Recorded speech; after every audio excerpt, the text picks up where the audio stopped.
Hey everyone, Marine here for Learn Fun, back with a new interactive card featuring the brand new Magic Iris die set and add-on, as well as some cute aliens. Like always, you will find a list of the supplies in the description box below the video. I started by cutting the main panel using the cover plate die from the add-on set. I'm keeping the circle in place using washi tape. It's just going to help me to turn the paper while applying the inks. So the distressings I'm using to create the background are Blueprint Sketch, Salty Ocean, Wilted Violet, and Picked Raspberry.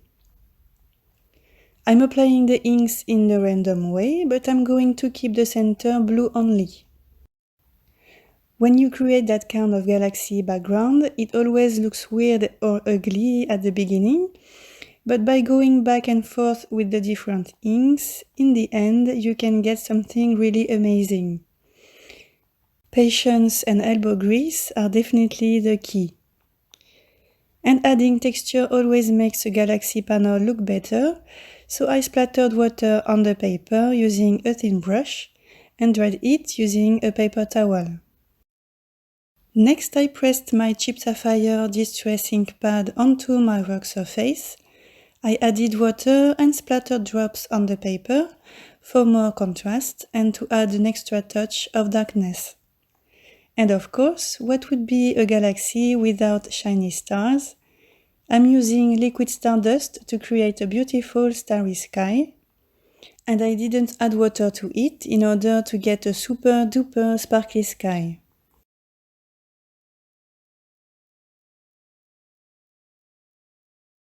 Next, I cut 3 sausage or balloon elements using this die, and those pieces will go in the center, so I'm going to color them using Salty Ocean Distress ink.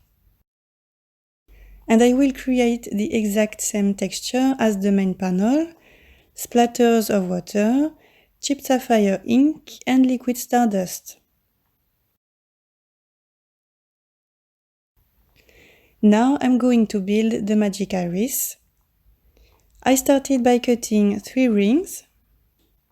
I'm putting away 2 of them and I'm going to use this flux capacitor die to create slots and stitch details on the 3rd ring. So I align the die right in the middle of the ring and sent it to the die cutting machine. And this is what we get: 3 slots and 3 stitch brackets that will be useful later. Next, I'm taking 1 sausage element. I put the small tab into a slot, and I align the sausage with the inside curve of the ring. And I like to temporarily keep the elements together using washi tape. Next, I do the same thing with the other sausages. I put the small tab into the next slot, and I align the sausage with the inside curve of the ring.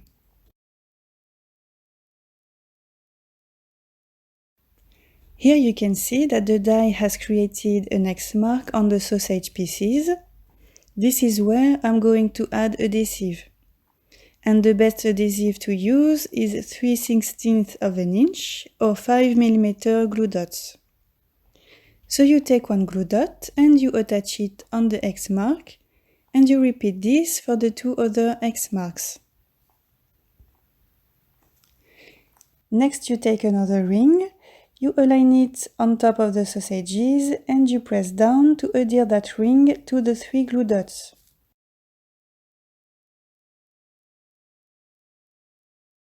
I remove the washi tape that was keeping the first ring and sausages together. And I'm testing the mechanism to make sure everything is working perfectly, and we already can see how cool it's going to be.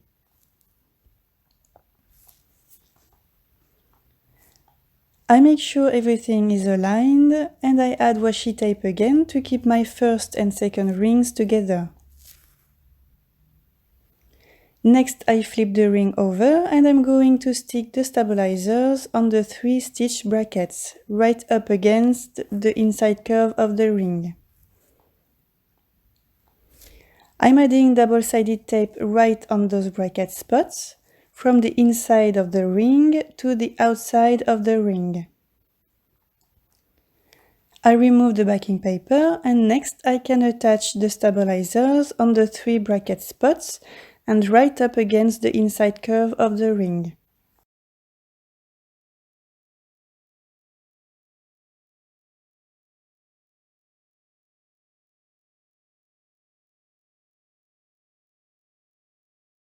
Next I can flip the ring over, and I'm going to attach the tab next to one of the stabilizers.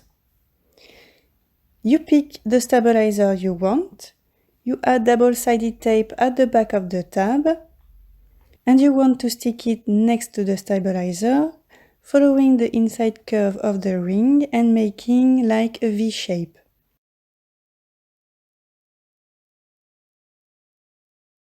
Next, I add double-sided tape to the 3 stabilizers. I place the last ring on top of the element, and I fold the stabilizers to attach them on the ring, making sure not to make it too tight. I just gently hug the stabilizers around the ring so everything can work smoothly. Next, I remove the washi tape. And to totally complete the iris, I'm going to stick this arrow from the add-on. It was cut out of Sugar Plum cardstock, and first I'm going to add a little bit of shadows using Chipped Sapphire Distress ink. And next I can attach the arrow on the tab. I align it on the outside of the ring, and I'm going to trim off this little piece of white tab that is peeking out.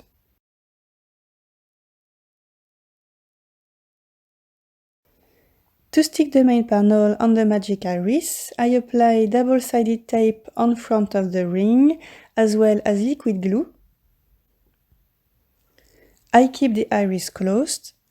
I place it behind the panel, making sure to align it with both of the circle in the middle and the tab at the top right-hand corner.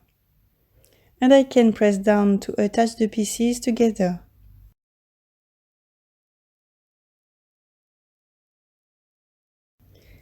Before moving on to the next step, I die cut the arrow tab a second time, this time out of silver mirror cardstock, and I'm going to attach the arrow only.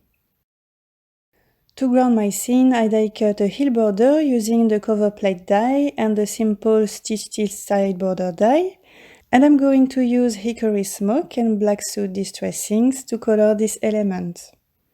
First, I apply Hickory Smoke all over the border, and next I add Black Soot at the top for more interest and contrast.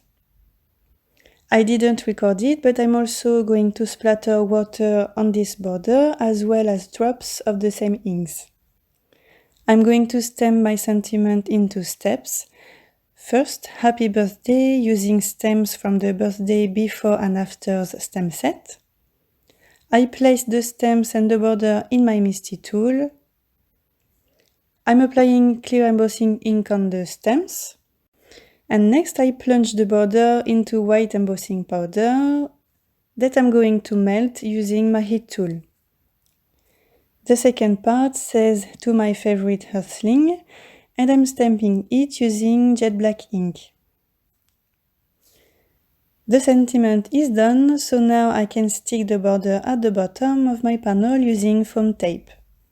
Now I need to create the background for when the iris is open, so I just used the same inks and created the same texture as the sausage pieces, and I'm using the cover plate die to cut the circle only. I cut a 5.5 by 4.25 inches stitch rectangle out of Blue Jay cardstock. I place the main panel on this dark blue rectangle, and now I can tuck and glue the circle inside of it using liquid glue.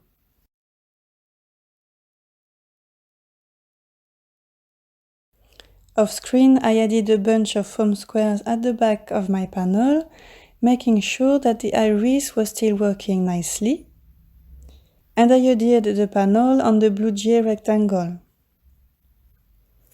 Before moving on to the coloring part, I'm going to attach the whole panel on a blue GA card base. The images I stamped and cut are from 3 different stamp sets. On the left, from the new Superstar stamp set, in the middle, from the Beam Me Up stamp set, and on the right, from the Out of This World stamp set. And like always, I'm coloring everything using my alcohol markers.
When the coloring was done, I placed everything on the panel to get a general idea of the placements, and I'm going to stick the images using foam squares and liquid glue.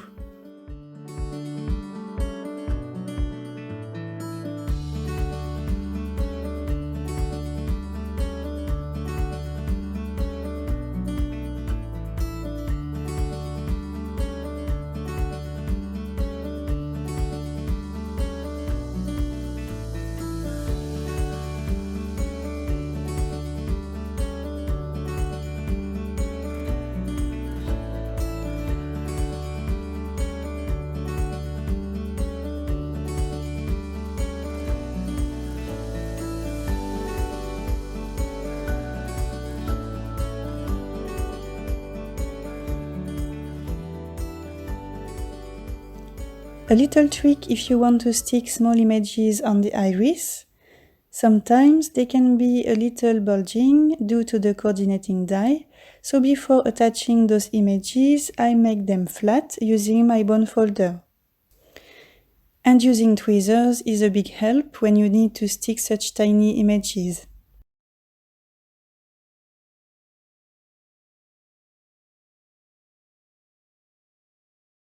So I'm done with the outside of the iris. Now I can open it in order to decorate the inside with the earth and more stars.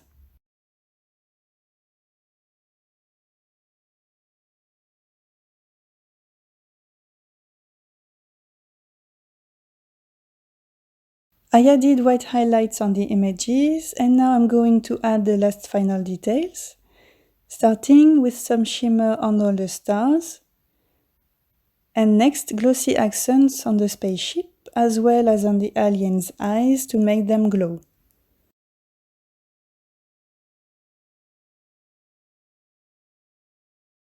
And this is the final result. It looks like these cuties are spying on us from very far away, but they look adorable and friendly, so there's no need to be afraid of them. I hope that you like this sweet and magical card. Thank you so much for watching and see you next time. Bye!